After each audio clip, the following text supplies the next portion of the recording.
Man, sales is tough. I'm just not cut out to be a salesperson. Have you ever felt that way? Selling doesn't need to be so difficult.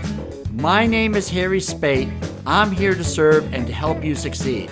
Join me as we discuss sales made easy.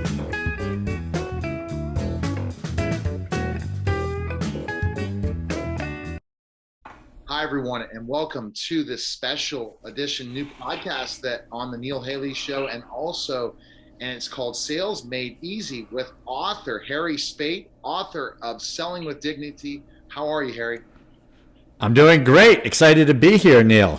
Absolutely, and we're going to cover a bunch of different topics, but before, just introduce who you are, why you wrote the book, and then we're going to go into different topics each and every month. It's going to be a segment on the Neil Haley Show, but also our podcast, because we really believe that we want to touch upon what you've written in the book, but really make sales fun, make it easy, right?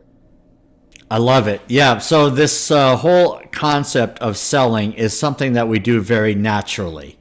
And I think a lot of people get bogged down with ideas and tactics and techniques that they just have to think about, and it really throws them off their game. So my feeling is that if we're really just good people, I know it's a little more complex than that, but that's the core of it, is being a good person and treating others well. Thus, the golden rule, treat others the way you want to be treated, can go a long way in sales. So I wrote the book with the idea that there's a lot of entrepreneurs out there and newer salespeople that just aren't being themselves and are overthinking and they're negative. And I'm saying, look, we can make this a whole lot easier for you. And that's really the goal behind the book. And that's for sure. And so we're going to go into cover topics. And I think for the podcast, we'll talk about the word sales made easy. The thing I look at, Harry, is the fact is sales is not difficult as long as you make sure you are doing it for a reason. You're doing it to provide a great product or service. If you're not providing a great product or service, maybe you should sell with someone else. Right. Yes, that's true. You've got to believe, right? If you don't believe in your product or service you're selling, Yeah. or it's your business, then, Harry, success is not going to come very easily for you, is it? No. In fact, a lot of times, I've heard I'm going to go where the money is. And, if you're just going for where the money is, doesn't mean you buy into the product, and it's going to come through pretty quickly. So you really have to believe in what you're doing, that you're providing a service for people, I believe, in order to truly be successful. All right, so let's jump in our topic today, overcoming sales objections. This is the hardest part. You get on a great sales call, everything's perfect, and then the person you're speaking with says, I got to think about it. Or I'm not ready. And certain salespeople a lot of times start to push. How do you overcome sales objections? Well, that's a great question, and that's exactly what happens. The natural tendency might be to say something along the lines is, what do you mean you're not ready? We've been talking about this for months, right? And people just let go of their frustration. Why are you wasting my time then? So you have to get rid of all the nonsense. But I'm going to go back to the word objection, right? So this is, to me, a sales word, and most people look at it as something I have to overcome. And I'm going to ask to think about it differently. And I think it was Anthony Iannarino in his book, The Only Sales Guide You Ever Need. He talks about this as concerns. And who of us, to me, it's all about mindset in sales in order to be successful. So who of us, when we're ready to make a big purchase, doesn't have a concern, right? Do we know we're getting the best deal? Right? Does this happen to you? Think about your last purchase, Neil. Absolutely. We're always looking at, I'm thinking of a purchase right now I made. And it's really, am I getting the best deal? Yeah. And if you're not getting the best deal, you're going to shop around more. But some people will just buy on, so it just all depends on who the person is. Yeah. And these are very natural things, right? So I just bought a hot water heater recently, right? As fate would have it, on a Friday afternoon, the hot water heater goes out, and I called around and I get 3 quotes. So the natural thing to do is look at the ratings, right? Look at the ratings of the product, look at the ratings of the providing dealer. When are they going to be able to fix it? And then you have to, at that moment, eventually have to make a trust or a judgment call. And so then when you do that, is there some doubt? Is there some lingering doubt before you say, yes, here's my credit card number? And even when you do the credit card number, there's still a measure of doubt. All of those are concerns. So they're very natural. And I think if we have the mindset of working with our prospect and client that this is natural to have these concerns, then it helps us to come at it with a different angle, more about caring and helping versus overcoming. And so you have to have tools available. If you're working for a company, if you're a business, you have to have the tools available in that process, right? When you're going and being on that initial sales call to the final sales call, you have to have the tools available to be a success as a sales rep, it sounds like, or even as an entrepreneur selling your services. Exactly. So, like, what's the classic objection? What comes to mind first for you? I can't afford it, right? Okay. Exactly. Yeah. Or your price is too high. So first thing we say is, well, I'm not going to change. Again, I'm talking about entrepreneurs. The first thing they're going to say is, I'm not going to change my price. I mean, that's where some will default to. And they become defensive. So we now, instead of becoming defensive and trying to overcome, let's discuss. What is it about the price? Right? And if you can help me to understand so I can be a better, servant for you, that I could, come and help me understand, and you have that mindset, what is it about the price? And people, surprisingly, will give you the answer, right? If we ask the question relaxed, they will tell us if we have any kind of relationship with them. What's your thought? Well, so I would know that. See, this is a great thing when you said objection, Harry. I didn't think of that. And then we should create a list of that should be available definitely down the line on the podcast with extra additional things about sales objections, because this is not available. Because as an entrepreneur or a sales rep, and I've worn both hats. I've even sold network marketing. The first objection is price. So if you're selling a real high level package that, man, I love this big screen television, or man, I would absolutely love this Rolls Royce, right? Yeah. But then the price is the first objection. How do you overcome a price objection, especially when they're looking for the best price? You talked about it with the hot water heater, Harry. Yeah. So I try to go back again, put myself in their shoes, and I think about, when was the last time I bought purely on price? And I can't even think of something I bought purely on price because it's junk, right? So if we look at whatever the commodity is, you can buy a flat screen TV. Let's just take that example. Let's just say a 60-inch flat screen TV, and you'll look at different companies. You might look at Samsung, you might look at Sony, not Verizon, the V1, the name escapes me. So you may take those top three. And then out of the blue, you're at Best Buy and you see this bizarre name and you say, wow, that's half the price.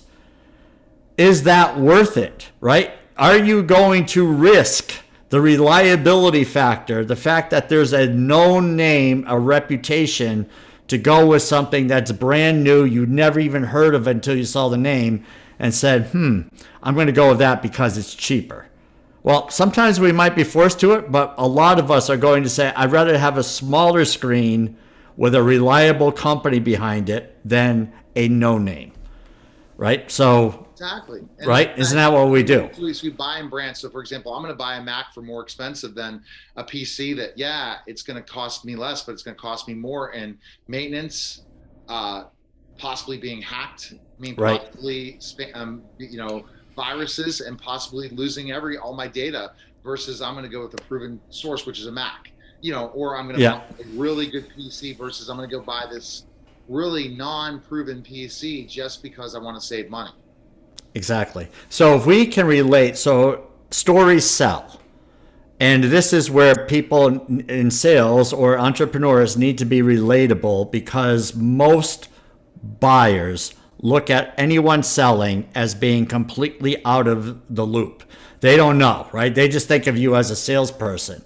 But if you now become relatable and say, look, I buy things too, I shop around as well, and I'm typically looking for great products, great support, and great pricing.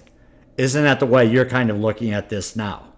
And then get agreement. You're on the same side of the table instead of me against them, right? And that starts the whole thing about when was the last time you bought the cheapest thing. And I can tell you an example when I did, and I was very disappointed that my flat screen TV didn't even last a year, right?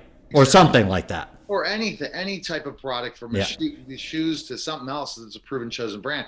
So that's a great conversation. So when they overcome price and they just can't afford it, are you going to lower your price, or are you going to compromise the price? Especially if you're a product or service how do you do that too? So we talked first about the price of comparison. So do you compare your competitors and what their given price is when you're selling a product or service?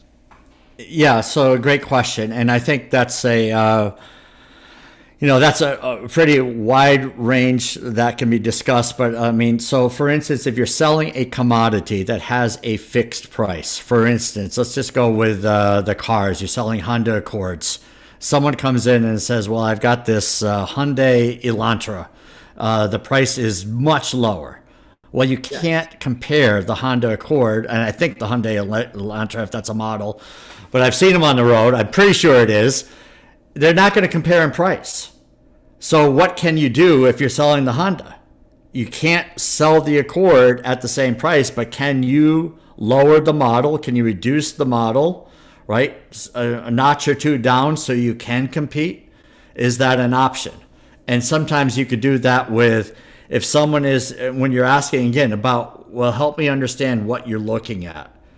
And they'll say, well, I'm looking at this. And you say, well, and then be as specific as you can be and just see where they can compare and where there are differences. And say, look, I can't give you this for that amount, but I can do, right? And then you now have this conversation. How would that work for you? Or how would that look? Or something like that. Quality versus quantity.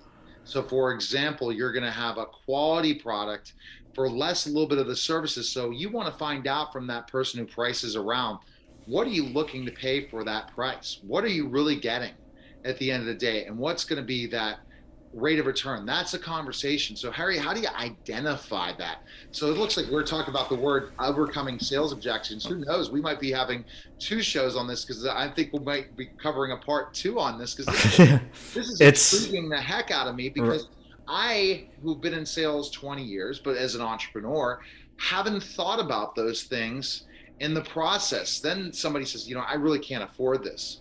Well, what are you looking to afford? Then you create the package that might not, you still will make the same amount of profit, but you're packaging it together to say, well, yeah, you're going to go get social media management.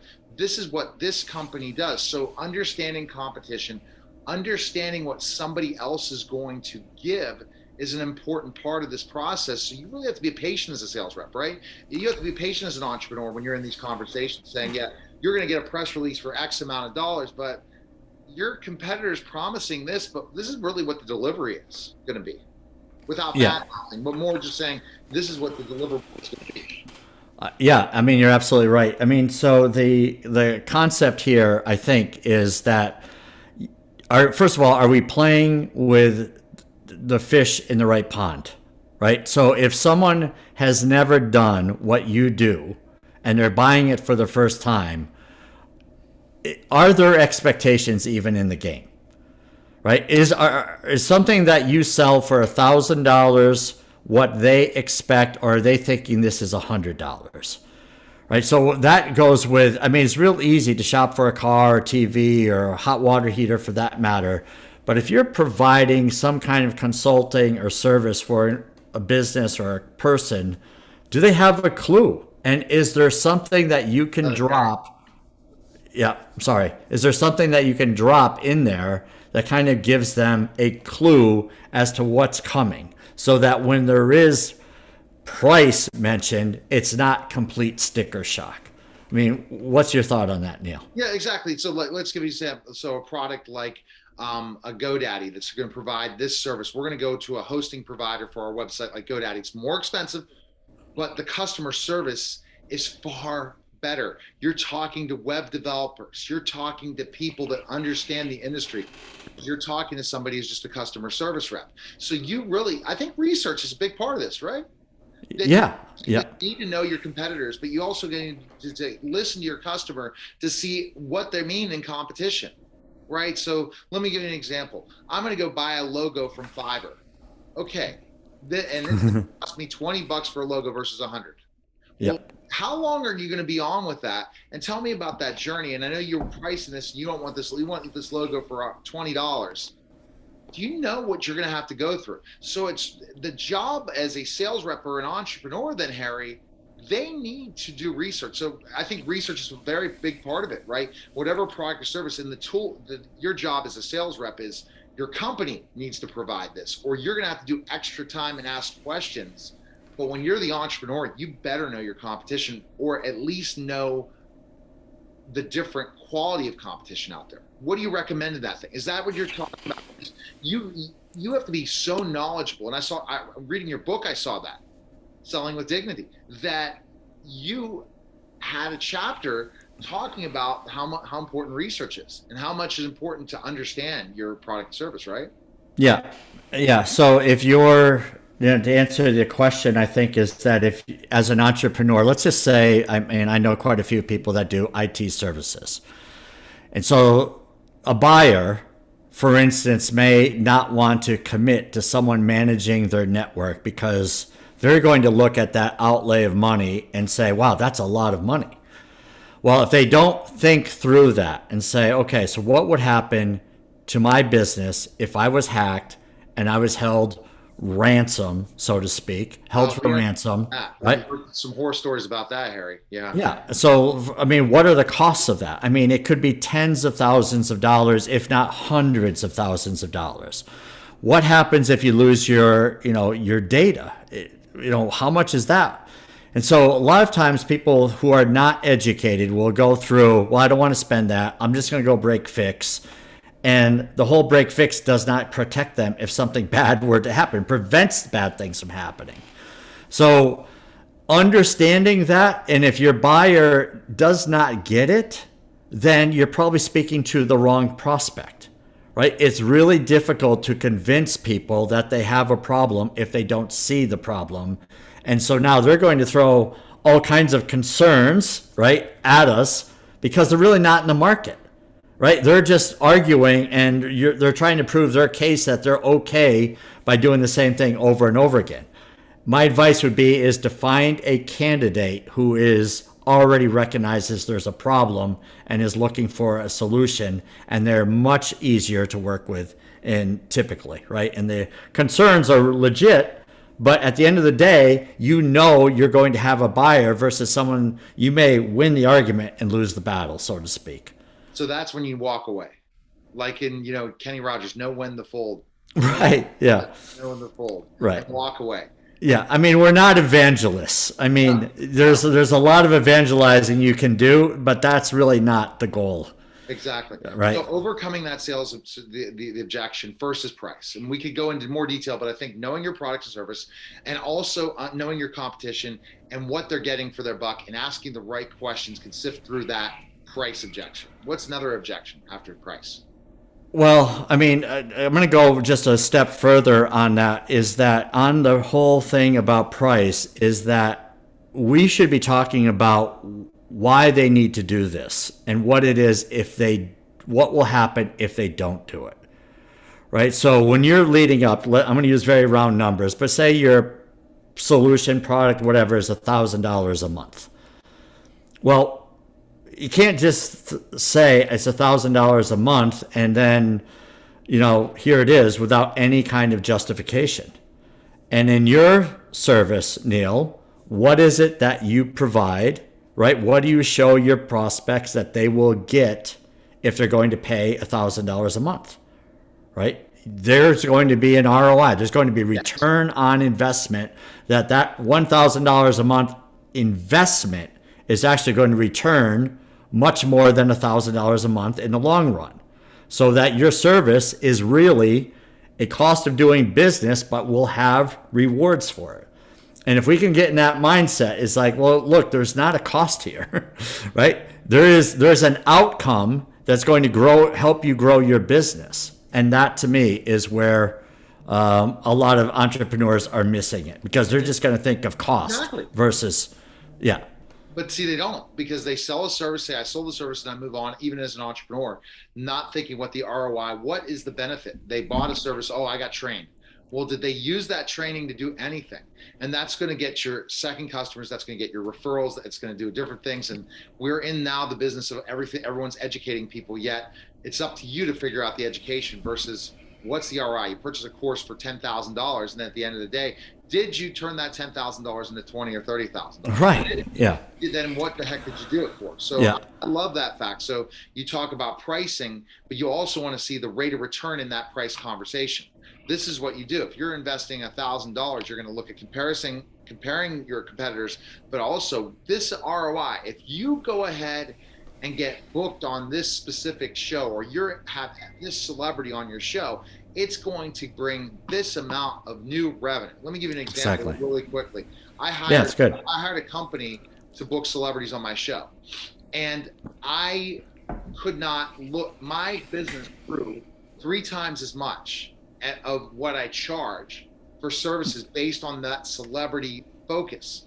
But when I chose this, didn't do this. I just buyer, I'm going to do it. I wanted to do it, not knowing it was going to hit 3 times as much. Okay. Business. And I was going to be worth this much more in charging for tutoring or charging for services based on my brand increasing because of who I got to interview. Well, you as an entrepreneur selling those services has to figure that out. So that's a great point. Let's go, I guess, 2 objectives this time. Let's keep going. And again, we're on the Sales Made Easy podcast with Harry Spaight, author of Selling with Dignity. And you need to check out the book. It's going to be available soon. We'll tell you when it is. There's going to be a huge coming up, but we're going to be launching this podcast before that. The question I have to ask you, Harry, is, we're going to go to overcoming one other objection. I love the pricing one. I would never have thought that. When you've taught today, you've given us a blueprint of things and homework assignments that we need to look at and reflect on. Well, price is always the problem. Well, if you can overcome just this price objection, what's the next objection after price? This is not a good time. Not a good time. Yeah. No. I was just saying right now, Neil, I gotta go. I gotta run. No, I'm just kidding. Little humor. I'm like, oh wow, I never had that on producing a podcast. Okay, it's not a good time. Wow, I would not have thought that was the next objective. Is not a good time. Are you? Yes. Kidding? Well, I'm thinking it's a pretty good one. It's pretty common because I use it all the time. I tell people who are trying to sell me something, now's not a good time. Why am I saying that, do you think? Because that's why you're the sales expert. Why do you say it? I bet you say it too. Oh, no, I don't. I'm not that. Oh, okay. All right. I say it because it's just I've got other things that... I don't have the time, but I don't even get on the phone with them. I don't even get in a decision. When someone sends me that message, I don't go and say, I don't have enough time. You're polite. I just don't answer it. I don't answer it. Yes. Okay. You can't get on a phone call with me so I can't say I don't have the time. Clubhouse was that thought process when Steve Olsher asked me the first time, and I didn't even tell him that I don't have the time. But then the second time I finally said, okay, you sold me, I'm going on. But that was my objection. I don't have enough time. I don't tell people. So when you're on a sales call, somebody, they said the word, I don't have enough time. What do you do to overcome that objection? Yeah. I mean, again, you have to be empathetic, right? And it's like, for instance, if you're you're trying to set an appointment on the phone and someone says, I don't have the time for this, then I just relax, take a breath and say, totally understand. When would be a good time to follow up? Right? When they see that relaxed mindset that you have, a lot of times they're not always going to give you a chance, but they'll say in a week, next Tuesday. Sometimes they'll give you an answer, right? So even on that scale, right, where you're trying to just set appointments on the phone, just relax and understand. I'm not always available to take calls either, and I appreciate you taking a call. When would be a good time for me to call back, right? And if they tell you, you call back at that time. So that's a simple one. So then, for instance, if you're in a situation where you're trying to sell your product and they say, well, you know what? It's really not a good time for me right now. Say, I understand, right? You're trying to get on their side of the table, not across from them. You've got to be relaxed, right?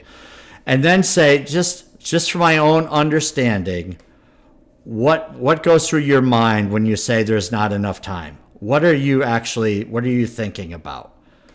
And sometimes they'll say, well, there's just so much to do, right? That's a clue. Right? That's a clue. If they say there's so much to do, we don't have to have an answer right there, right? Just digest it. Yeah. Say, I understand, because they're in, again, what's their mindset? It's an emotional event that's going on now. You want to ask them why there's not enough time. If you had that sales call with them and they just said it's just not enough time to really take on the service, you want to find out what that really means. Yeah, if you can. And I'm going to say, right, is that we don't always have to have that answer at that particular moment. So, for instance, people like myself, I'm not like every buyer, but if I just told you I don't have enough time and I've kind of just gotten done with that, I don't necessarily want you coming back digging and saying, well, what do you mean by that? Right? And I may come back and say, now is just not a good time. And then close it, right? Close it like that as a buyer.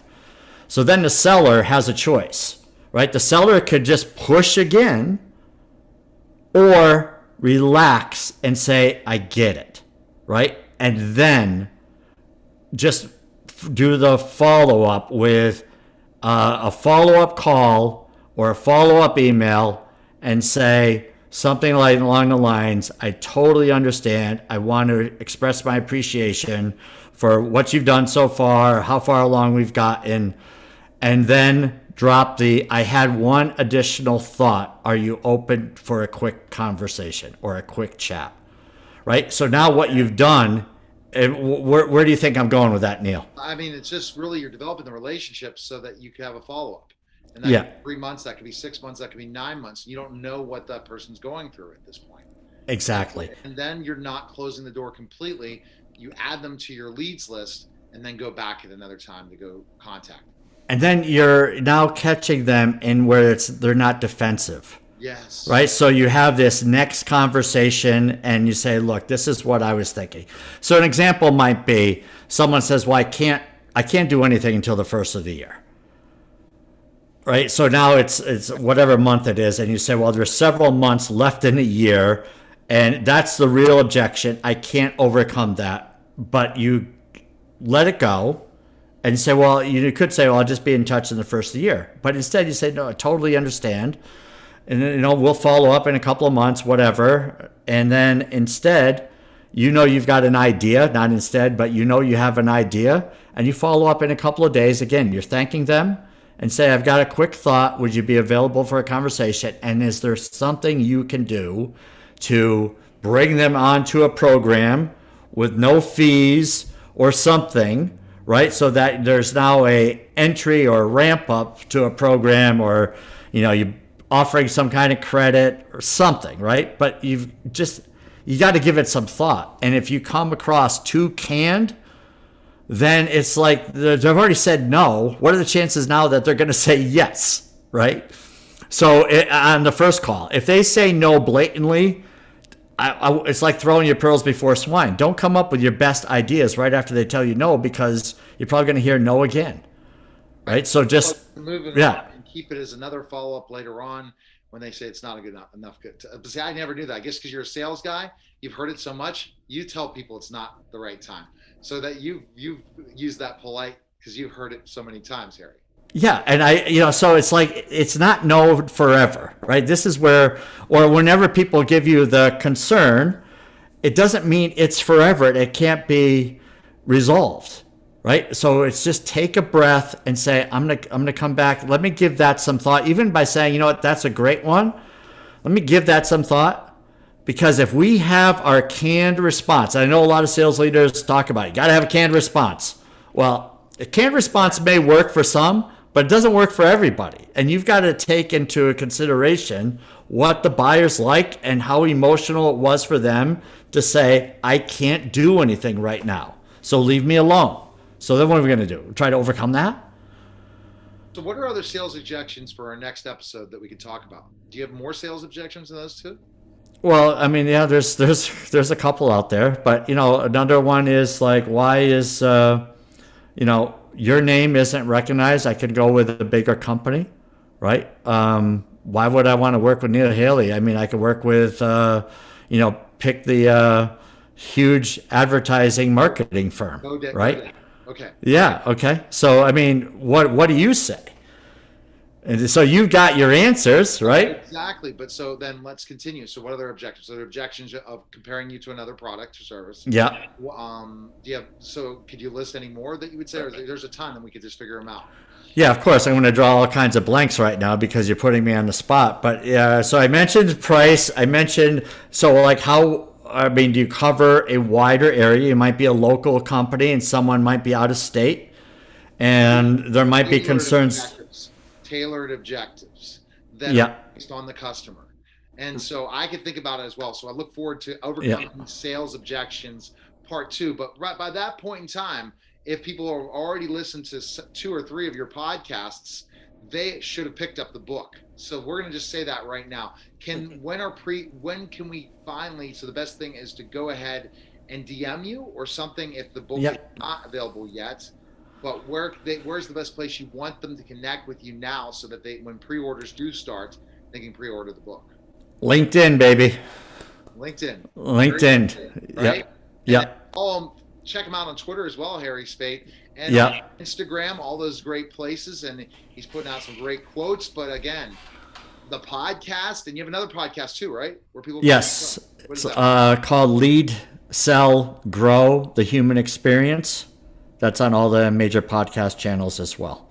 Awesome. And Sales Made Easy podcast will soon be available everywhere, as this is our first episode, but I'm looking forward to chatting again for the second episode as we're going to overcome sales objections part 2. But putting you on the spot, that's again overcoming a sales objective. Yeah, exactly. Got to take a breath, right? I'll go ahead to go. I didn't think the first one I would never have brought up, because there's so many specific stories. And I have a specific story about an objection that I would never have thought about. Like, I don't really need this. Right. We could come up with thousands of them. But we want to make it easy, because this is the Sales Made Easy podcast, and Harry Spaight has been able to come up with so many amazing things. As I read your book, and I don't read many people's books, I already read it already, and I love it. And I want to expand on questions, because as salespeople, if you're an entrepreneur, you sell a product or service, you got to talk to Harry Spaight. So DM him today, because he does also provide coaching for groups and also individuals, correct? Absolutely. We're here to help, here to serve. Connect them on LinkedIn. I appreciate it, Harry, and look forward to the next Sales Made Easy podcast. So take care. Yeah, I've got time for that. All right. That's Sales Made Easy podcast with Harry Spaight. Take care, guys. Love it. Man, sales is tough. I'm just not cut out to be a salesperson. Have you ever felt that way? Selling doesn't need to be so difficult. My name is Harry Spaight. I'm here to serve and to help you succeed. Join me as we discuss Sales Made Easy.